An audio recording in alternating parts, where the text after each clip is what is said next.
You know what I've learned? It's easy to take a look at your life and say, wow, I've come a long way. I started all the way over there and now I'm here. I climbed that mountain. I crossed that river.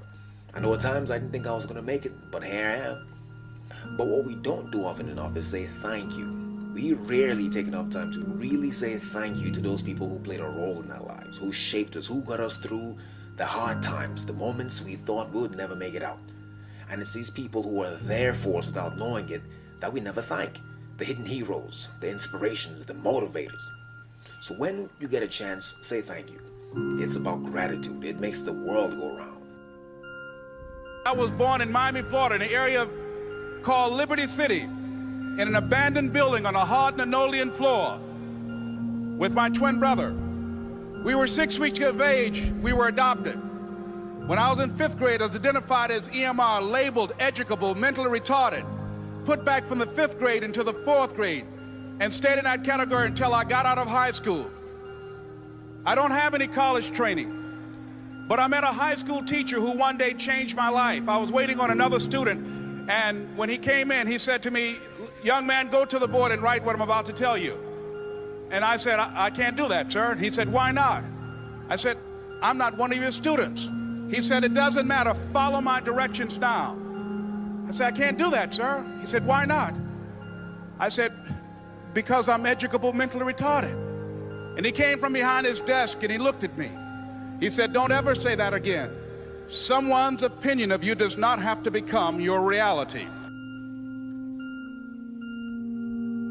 I'm saying this is a time more than ever that you want to begin to inoculate yourself with positive words, coming to conventions, showing up on meetings, being on the calls, to make yourself unstoppable, to get out of your mind the polluting negative thoughts that's causing most people to go through life being stuck because they're volunteer victims. Somebody said that many people die at age 25 and don't get buried until they're 65 because they got so much garbage in their minds. You are here because you've got a clear vision of what you want and where you're going. Give yourselves a round of applause.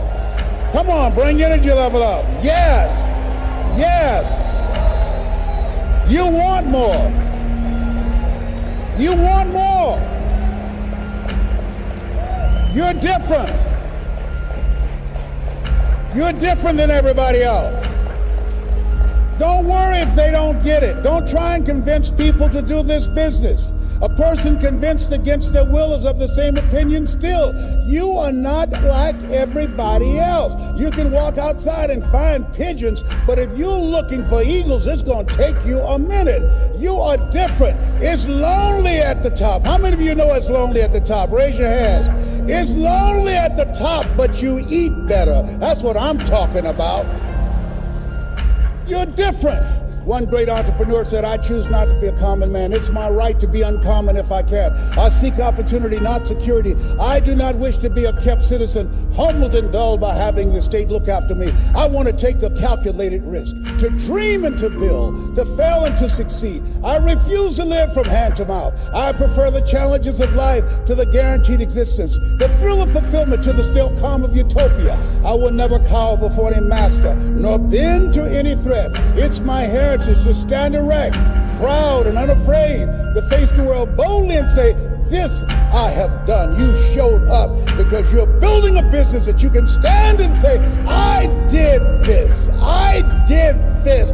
This is my dream.'" I don't care how good you are. I don't care how talented you are.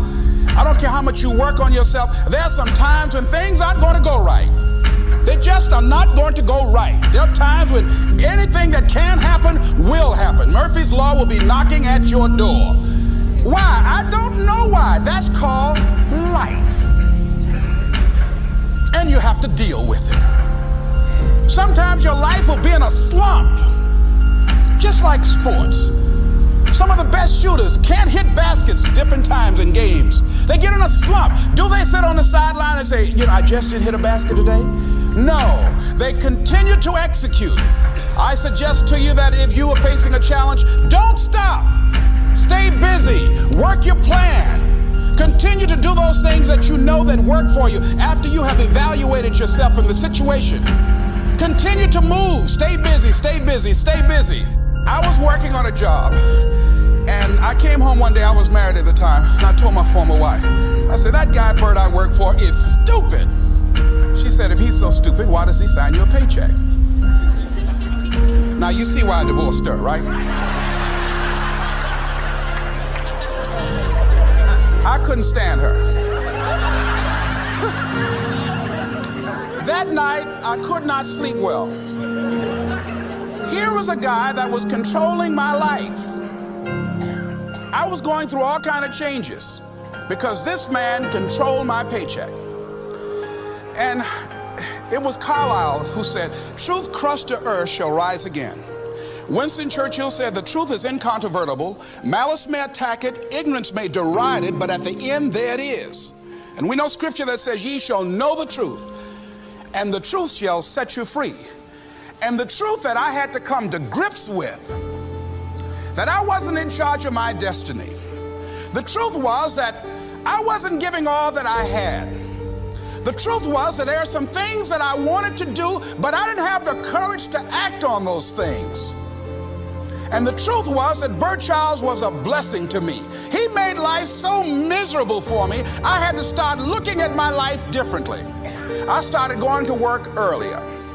I started being the last one to leave there. I started working harder than anybody else. The other guys could not. Why would you work so hard, Les? I said, I'm not working for them. I have been cheating, Bert, I thought. I've been cheating myself and my family. Wherever you are, whatever you're doing, do it with everything that you have. Develop the habit of giving more than what you're paid for. Develop the habit of setting standards that others will be measured by. Someone said, do not go where the path may lead, but go where there's no path and leave a trail.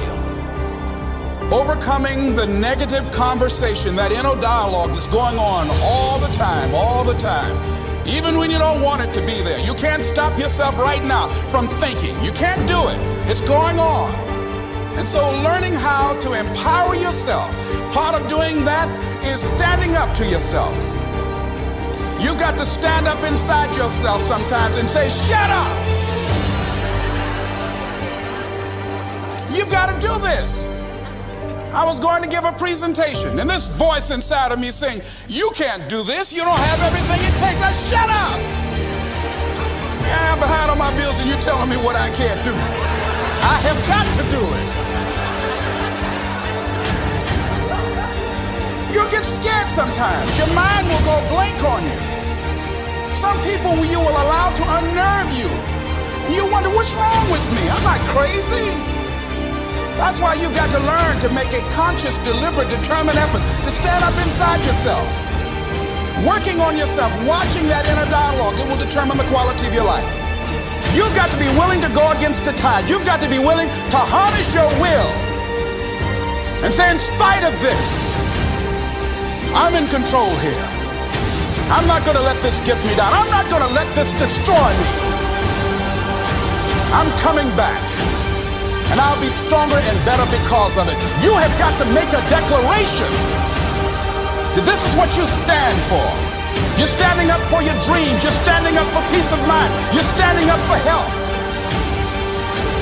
You want it, and you're going to go all out to have it. It's not going to be easy. When you want to change, it's not easy. If it were in fact easy, everybody would do it.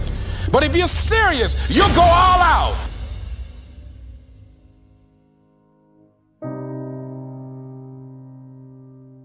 No one could have convinced me by holding on, by continuing to push forward, by continuing to run toward my dream, that one day I would have my own talk show.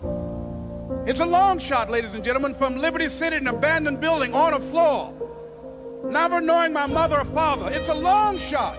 Being here with you today in this dome in Atlanta, it's a long shot. No college training, labeled educable, mentally retarded, but I kept running toward my dream.